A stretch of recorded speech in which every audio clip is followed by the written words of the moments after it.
Hey family, Julia Rose here. If it's your first time clicking on this channel, welcome.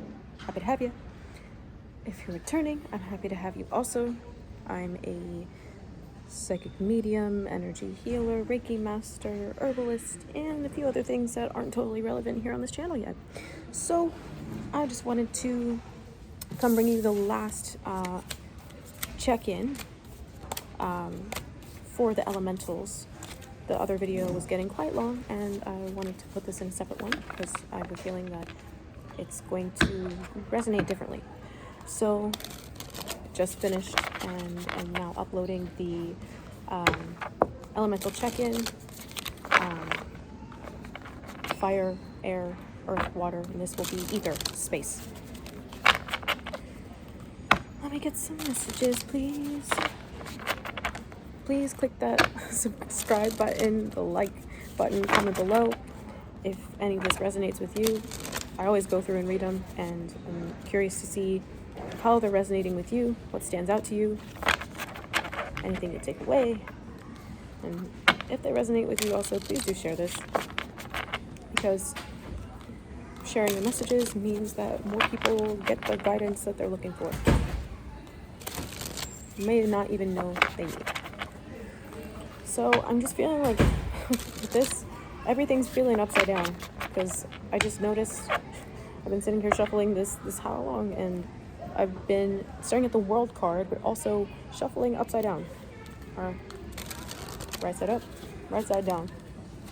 Upside down, there it is. See? 147. That's the energy, family. Ooh, making the invisible visible. This is shadow work. You guys are doing really well with your shadow work these days. This is changing a lot of things for you. Bringing to light that which keeps you unaware of certain things that, if you knew them, would help you evolve. And that's this energy that I'm being shown right now. I'm being shown the Fool card in my mind's eye. You guys are in this energy of preparing your clean slate. And I love that for you. I really do, because I know you've been working hard and praying for this. A lot came up with the recent full moon in Capricorn, and specifically related to your, I'm hearing business ventures, artistic endeavors, anything that you feel could make you money, or anything that could make you money that you're not offering as a service or a product to people that need it. You guys are intensely creative and highly motivated. So I'm seeing that you're needing to focus a little bit better on that. I'm telling you. These distractions, I'm telling you, as the Ace of Swords comes out when I say that, and this woman comes over. See, what is she doing? 333. Again, mirroring this water element reading, this energy of eyes on you. Intense curiosity, but also, like, some of these energies, as you start to uproot all of these distractions and distortions, you're going to see how many people are operating under clouds of confusion, clouds of I don't know what's happening, clouds of nothing makes sense. But you're meant to light the way with whatever it is you're doing. Ace of Swords, you're meant to light the way. Light worker, healer, starseed, shaman, crystal children, indigo children.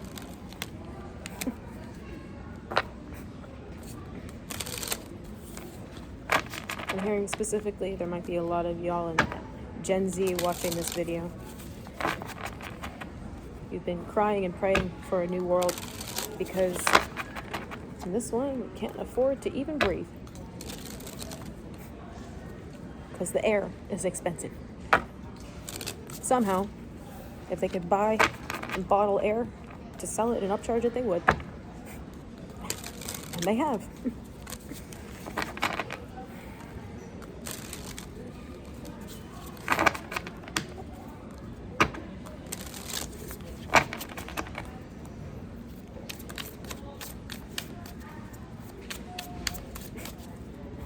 The audacity of some people.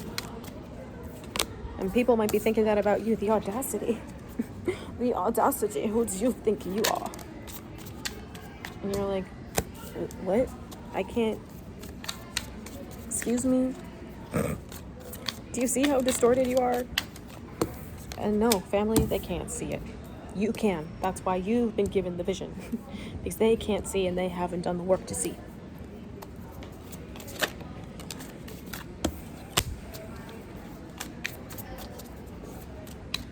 There's a lot going on in this message. I feel like you guys are getting a lot of heart chakra activations at this time.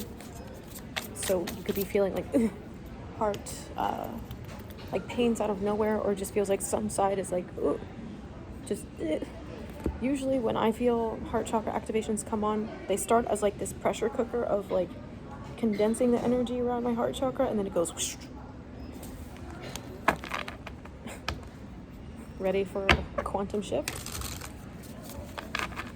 You guys have been preparing for one of the most intense quantum shifts of your life.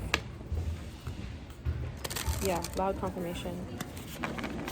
Like the thunder is rumbling in the distance. You guys are ready for this catalyst, this storm to come and break through everything that's been holding you down. And I know you guys, it's like you can feel it brewing. It's like, it's right over there. It's right over there. Approaching, as you prepare to shed layers that no longer serve you. Because you have had enough of the hard-earned lessons. And I'm here to tell you that these are intense shifts, family.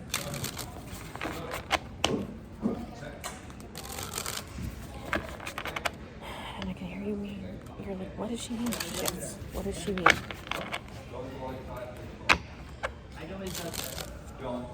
It's not just the way that you perceive the world, although that's part of it. For a lot of you, your psychic gifts are coming online and being activated a lot more intensely, to the point that you know that you're clairvoyant, you're clairaudient, clairsentient, everything. You know this, but right now, your higher self is still not merged with your physical body.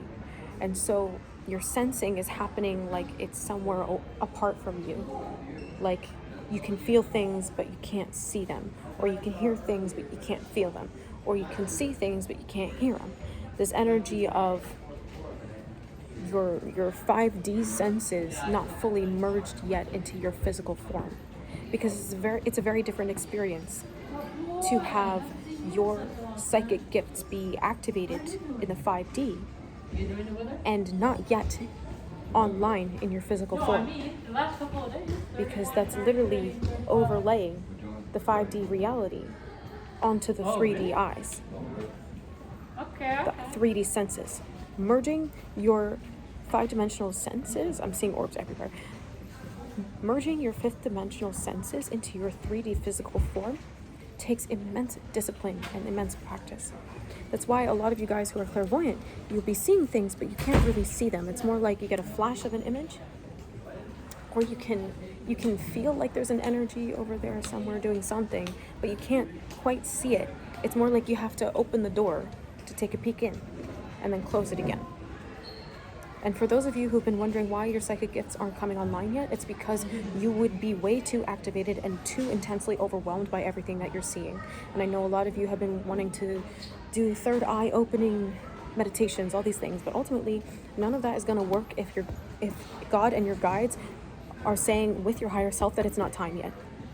Because there is a time when you will be fully online and be fully activated, but it has to be in the right circumstances, when you have the right knowledge embodied in you. Because before that discipline, that training, it would be way too overwhelming and you would shut down. And God needs you online, active in the world. So, patience. Patience.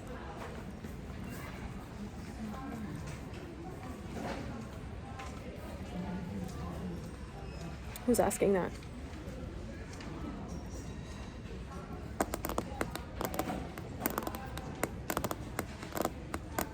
So this comes also with like the ability to see auras, the ability to see orbs, to feel things inside your body that aren't yours. So much of what you must master before having your psychic gifts fully online is boundaries. Because if you don't have boundaries set in your 3D life, in the 5D, it's just going to intensify everything and make it even more difficult and cumbersome. And with this 9 of Wands here, you're not looking to have anything be more difficult and more cumbersome than they already are. This is the wounded warrior. It feels like from the 6 of Wands to the 9 of Wands, you win a battle just to be thrust into another one. And it feels like you're moving around here blind. But this is where this trust is coming into place. Coming into place. I meant to say coming into play, but it's coming into place. Meaning that even more than coming into play, which would just elucidate that you're bringing God's guidance, your guide's guidance into your realm of vision, your firmament.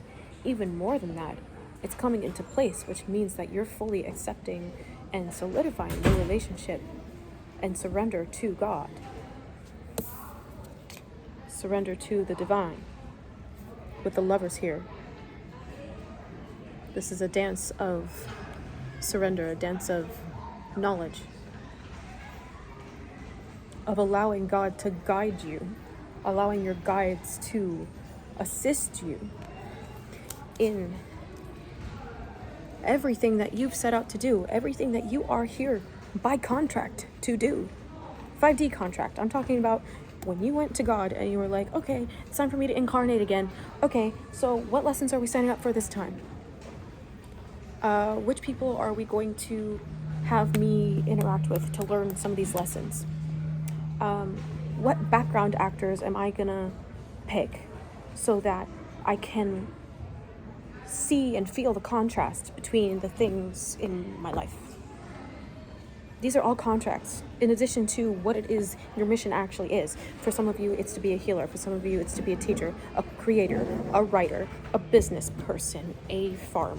Whatever it is that really resonates with you, know that Lightworker Starseed, it is essential as a chosen one that you embrace your curiosity and your natural affinities. A lot of these things still haven't even fully come online yet for you. Some of you have been waiting on a green thumb. Not a money thumb, but an ability to grow things. To work with plants. To work with Mama Gaia directly. A plant whisperer, I'm hearing. Or an animal whisperer. A lot of you guys have been waiting to, or been feeling like all these gifts are just out of reach. And it's because the lessons you're being presented with right now, you still need to master. You still need to go through the experience and learn them. Because as a student, the law of learning decrees. God just told me this a couple of days ago. My guides were telling me this. The law of learning decrees that you must go through the experiences to take that theoretical knowledge and make it wisdom through your experience. Because when that is embodied in your being, when you are able to fully embody, you have imbibed within you the teachings, the lessons learned, the wisdom accumulated through trial and error. It's not about failing, it's about trial, redirect. Once you've mastered that, you can step into a new stage of yourself, a new level of your being, a new dimension of your existence. And the calibration period for bringing in those new gifts, those opportunities, those next level of contracts can start to solidify in the 3D. But remember, this is all dependent on our free will, right? We can either choose to follow the calling, follow the curiosity, charge ahead, or we can choose to stay where we are. That is the choice that we have. A lot of light workers, I've struggled with this too. A lot of us feel like we don't have a choice. I used to say, I don't have a choice. It doesn't feel like I have a choice, but I have to do this. I have to do that. I have to do this. I have to do that. I have to get out of this relationship. I have to get out of this location. I have to get out of this job. I have to get out of this career path. I have to get out. It's like not a choice. I have to move in that direction. I have to learn this. I have to do that. It doesn't feel like a choice. Until I realized, I was talking with Narsimha, and he was like, is it really that you don't have a choice, Julia? Because you have plenty of choices. Why are you choosing this? And I realized, oh my God, oh Krishna, oh Radhe, I realized that it wasn't that I didn't have a choice. It's that I didn't want another choice. I didn't want another choice other than what God wants for me. Because I trust, I firmly, fully have faith that God always knows what is best for me. So why would I want to choose something for myself other than what God wants for me? And that's the choice that I was choosing to call not a choice. Because I didn't want to see any other options. I only wanted to see what it was that God wants for me. I only wanted to see what it is that God has planned for me. I only wanted to hear what it is that God has to say to me. That's the energy and the paradox of choice as a light worker. You can't actually choose wrong. The only wrong choice is not to make a choice. So if you're choosing to stay stuck and in the energies that are feeling oppressive, I'm speaking specifically for relationships and karmic bonds, karmic ties and cords that feel like they're chains over you. You have the choice to break free out of these things. Not the governmental systematic structures that are oppressive, unless you're in a position of power or working within these systems to dismantle them. Then you have that choice and you can navigate that with God's guidance and however you're situated with your guides to be moving about that. But for the personal stuff, I'm not saying that's not personal. I'm saying the things that you can directly have control over in your life right now. That's this Ace of Swords that God's given you. You can cut the tie. You can cut the cord. You can break the chain. And they're saying, how badly do you want it? How badly do you want your inheritance? How badly do you want your abundant life? In God. In relationship to God. In loving service to God. How badly do you want that? Because I'm seeing that this is the energy that you need to be in. Where do I sign these up? I don't work here. Okay.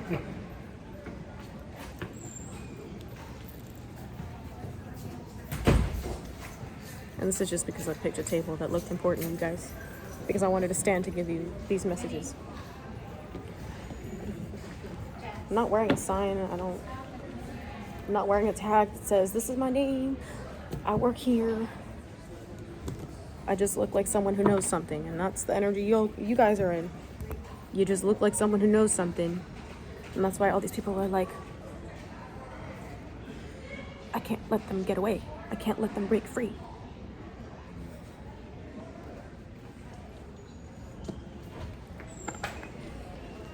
I mean, I'm literally reading tarot cards in a public library. What about that screams I work here? Let's talk about it. This is what I'm talking about. They just see, ooh, shiny, ooh, pretty, ooh, ooh, ooh, I want to talk to them. I want a piece of that. I don't think so. Fool. You guys. Are y'all as savage as me?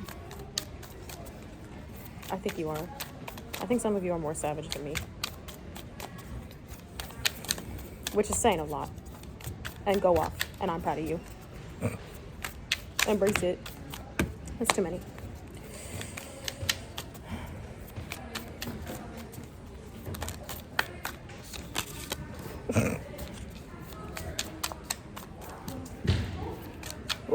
Ow. Some of you guys are breaking ancestral curses right now, which is also why the distortions and projections are so loud and trying to keep you stuck. Some of you are stepping out of the spirit of addiction and adultery in your lineage that no one else in your life has been able to find a footing solid enough to break out of this. But God chose you. Your ancestors and lineage chose you. Wow. Wow. Y'all, this message, like, I just had to walk away for a second. Because really, this is the breakthrough you've been waiting for. This is the breakthrough you've been waiting for. You've been wanting God to give you more abundance, more finances, more of your gifts and talents. Bring on your psychic nature. Bring it online. And you are in a phase of your life where God's like, okay, so if and when I give this to you, how are you going to handle it? That's why all of these tests. How are you going to handle it? Are you going to know what to do with it when I give it to you? God's saying. Are you going to know who to trust? Are you going to know which things in your life need your energy and time as a priority above others? How are you going to handle it? That's what God is fleshing out right now. That's specifically what I'm hearing, fleshing it out. Fleshing it out. Dealing out the cards. 9 of Pentacles. We had the Page of Pentacles, the Devil. So it came out like this. Oh, that's what you didn't see. But your intuition told you, oh, something's not quite right. Something's not quite right about this. Be mindful of the traps, because they're also tests. Be mindful of things crawling out of the woodwork, because they're also tests. 9 of Pentacles tells me that you're playing the game because you can see it. You've decided now to play the game because you can see it. You can see the end game. You can see how to navigate the rules and the boundaries in a way that serves you. And that truth is how you're going to dismantle the systems that you are placed within to completely shatter them. Ace of Swords, again. What? These cards don't... Someone doesn't want you to know that you know the truth, but I'm here to tell you, hey, you know the truth, and you know what to do with it. So, run with it. Run with it. Break away, Kelly Clarkson. Make a wish, take a chance, make a change. Take a chance. Make a wish, take a chance, make a change.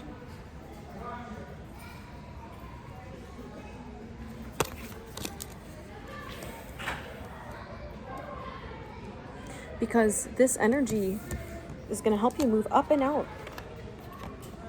It's going to help you move up and out. Yeah. Up and out of... Up and out of the deceit, the clouds of illusion, and into a place where you can see the deception for what it is and say, yep, I don't have time for that. Notice this little clock on the Ace of Pentacles. Ooh, full circle there, huh? Your new beginning is founded on your truth. Accepting and embracing your story and all of its chapters, the wins and defeats. And you choose what you make of them. Family, you choose what you make of them.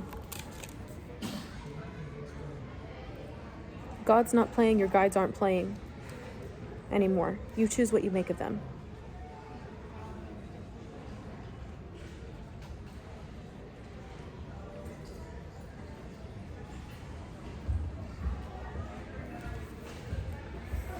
Okay. Let's get an oracle card here. World Shamans Oracle deck. The other decks I used were James R. Eads Prism of Vision Tarot, Alison Luna's Tarot. Now we're at the World Shamans Oracle, getting a final message for ether, space, element.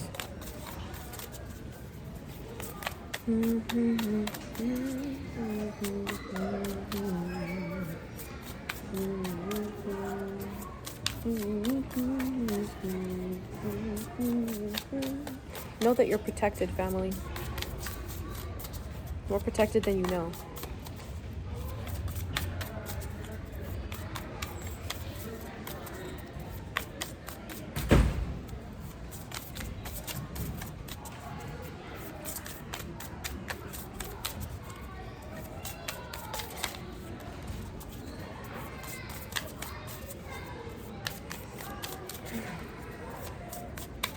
Someone doesn't want this message out.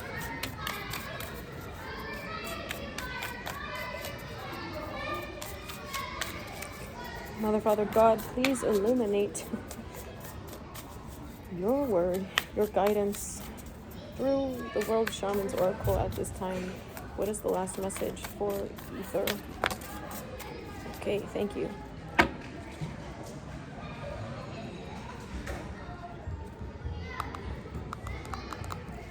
We got 3 cards. Yep, I knew it. Okay, because they were showing me this woman on the front of this, and I was like, okay, she's probably gonna come through. Hearing 3 cards, and look at that. Confirmation. Mirroring energy is very loud right now, family. So we're gonna read these 3 cards for you. 1, 2, 3. Okay. You could be seeing ascending numbers 1, 2, 3, 2, 3, 4, 3, 4, 5, 1, 2, 3, 4, 5, 6, 7, 8, 7, 8, 9, 8, 9, 1, 0, 8, 9, 1, 3, 4, 1 is the reset energy.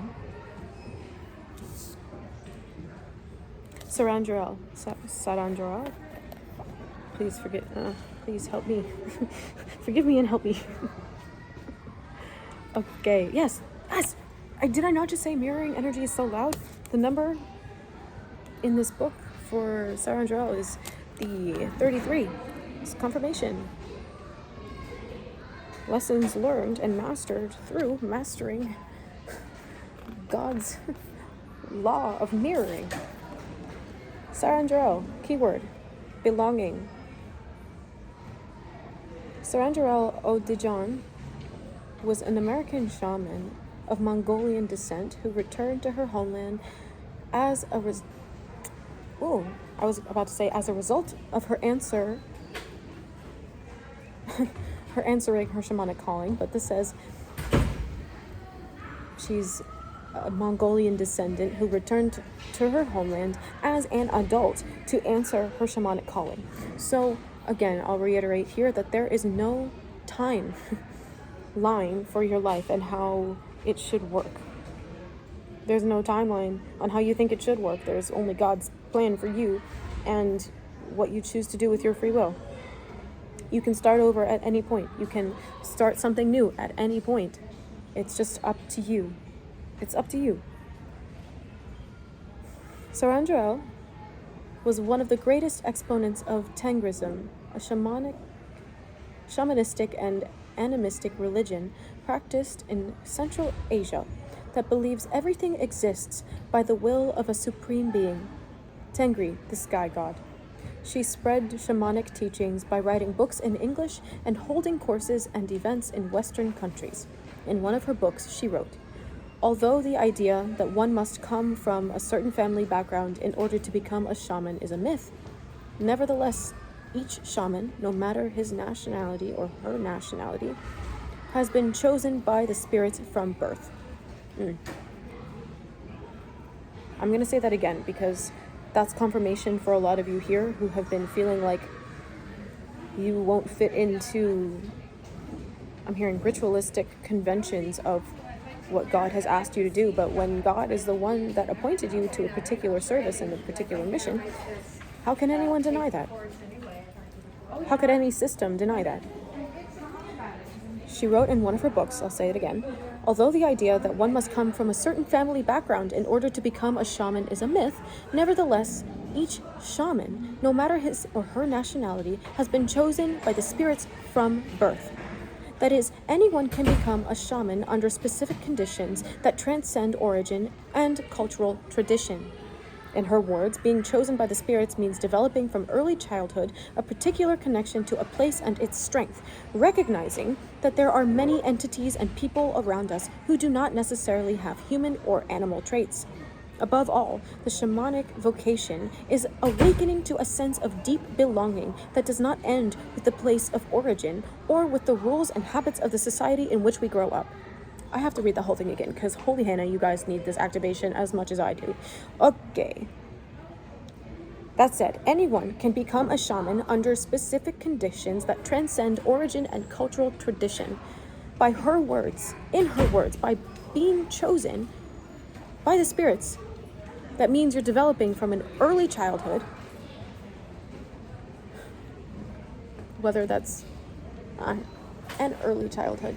That's an homage to the childhood of not just your physical body, but your spiritual childhood, whenever you are reborn.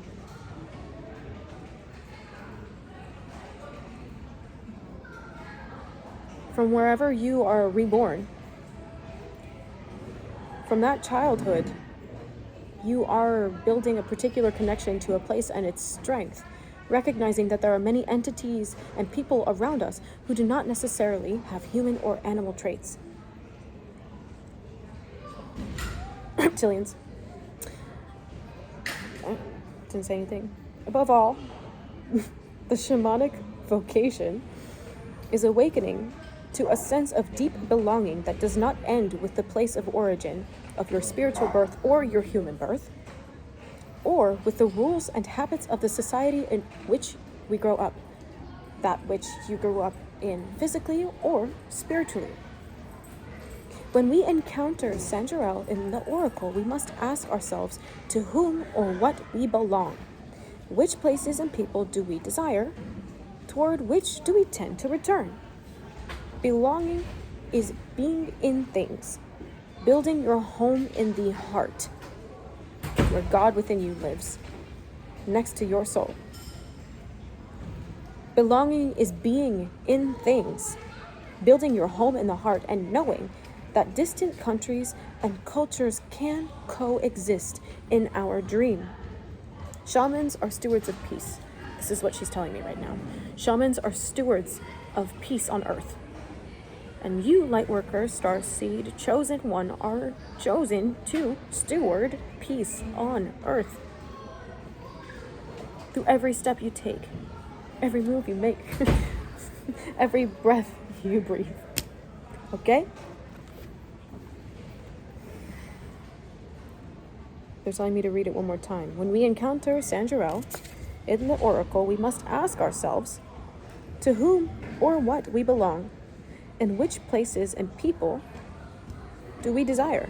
Which places and people do we desire? Toward which do we tend to turn? Belonging is being in things, building your home in the heart, and knowing that distant countries and cultures can coexist in our dream. Amen. Okay. 2 of 3.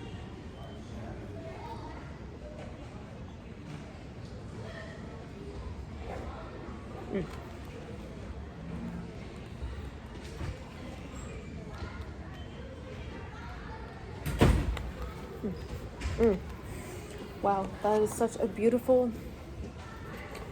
beautiful place. That transition, holy Krishna. We go from belonging to shelter. Belonging to shelter. This is talking about your roots. Where do you want to place your roots? What roots do you resonate with, or what roots do you want to resonate with and learn more about? Which cultural traditions and practices? Where do you want to build your home? Teepee. Keyword shelter. A teepee can be many different shapes and made of various materials, animal skins, synthetic or plant fibers, and even blankets and sheets held together by hooks and clothes pegs, created during a child's game inside a house made of wood and bricks.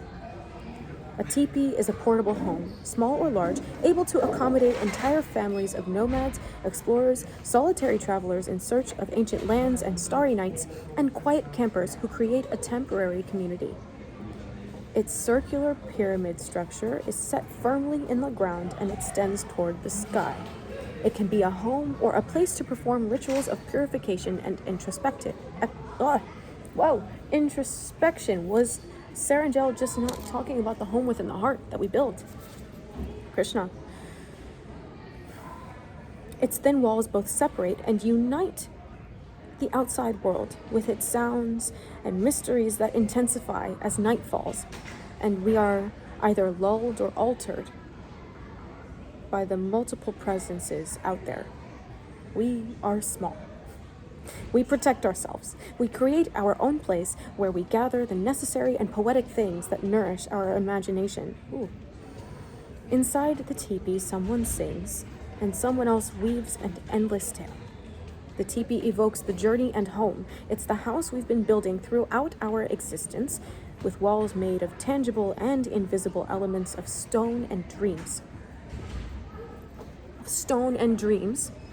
You'll see why I just went like that. Of branches and affections, of skins and experiences. Krishna. Living in one means knowing that you are exposed, precarious, and part of a world that changes and doesn't always make our times easy. Living in one means creating a shelter in reality. Ooh. Living in one means creating a shelter in reality. Let's go inside and keep warm while the rain beats down on its surface. The home in the heart, the home in the lands, in the traditions that you want to explore and embody. Living in one, living in a teepee means creating shelter in reality, not in fantasy, grounding your dreams into reality, creating a life that you want to live in the here and now, in the physical. Holy Hannah. Wow.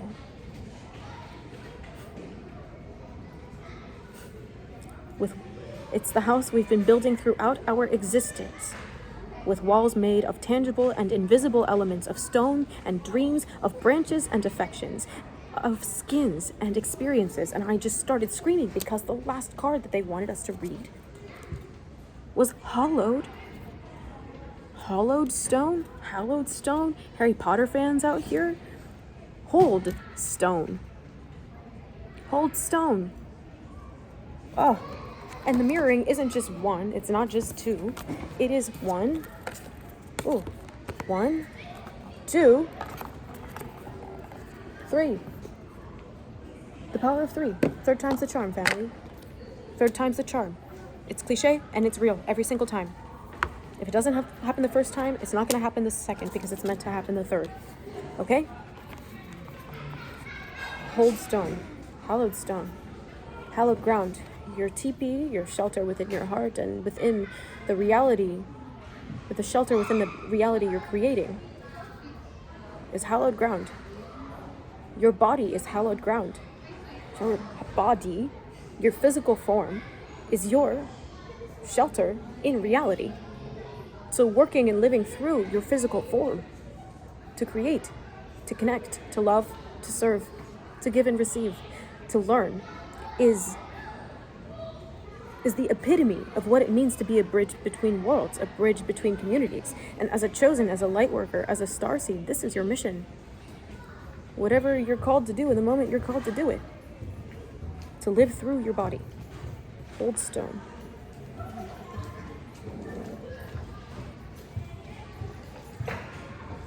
Hold stone. And then I gotta wrap it up. Ooh, wrap it up. Gotta wrap it up. Hold stone. Perspective. Perspective. Hold stone. Perspective. We may happen to find a small hold stone, perhaps while walking along the beach, whose center has been eroded and sculpted by the winds and waves. In many traditions, it's a powerful amulet. We pick it up, put it in our pocket, and when the time is right, pull it out to look through the hole like a peephole. What does it look like on the other side? Probably just like our usual old world, but narrower and enhanced by the circle view. Or perhaps if we look with other eyes to see beyond, we will see the land of fairies and spirits, invisible processions rising and falling between the various dimensions, a mystical twilight that envelops our reality like a peculiar fog. And that's confirmation because it is foggy like nobody's business here today. There are also giant stones from ancient times in which holes were carved for ritual purposes. Examples of these can be found in Celtic lands. In Cornwall, for instance, if you wander through the fields in the west, you might come across Menantol, a megalithic complex with a large round stone with a hole in its center. The hole is large enough for a person to walk through. Women who wanted a child would walk through it, as did people who were afflicted by various diseases and wanted to be healed. In other cases, and in other countries, the hole could be a passage for the spirit, for the dead heading to the afterlife, or for invisible spirits to come into this world. There were certainly many different kinds of ritual uses. Encountering the hold stone in the oracle means being ready to change our perspective and consider other points of view and options. Encountering the hold stone in the oracle means being ready to change our perspective and consider other points of view and options. Family, that's the message. That's the message. You are ready for the next level. These trials are nearly finished, which is why this message, which I always pray my videos find you at the precise time you need them, whether I say it out loud or I don't. That is the intention on my channel with every single message that is put out or healing video that is put out. You're ready for the next level. As the chaos ensues, it's building anticipation and momentum for you to harness moving forward. All right, family. I love you dearly. And I'll see you in the next one. Some of you have been asking about question and answer. I'll be live again soon to be taking your questions, okay, family? I love you dearly, and I'll see you in the next one.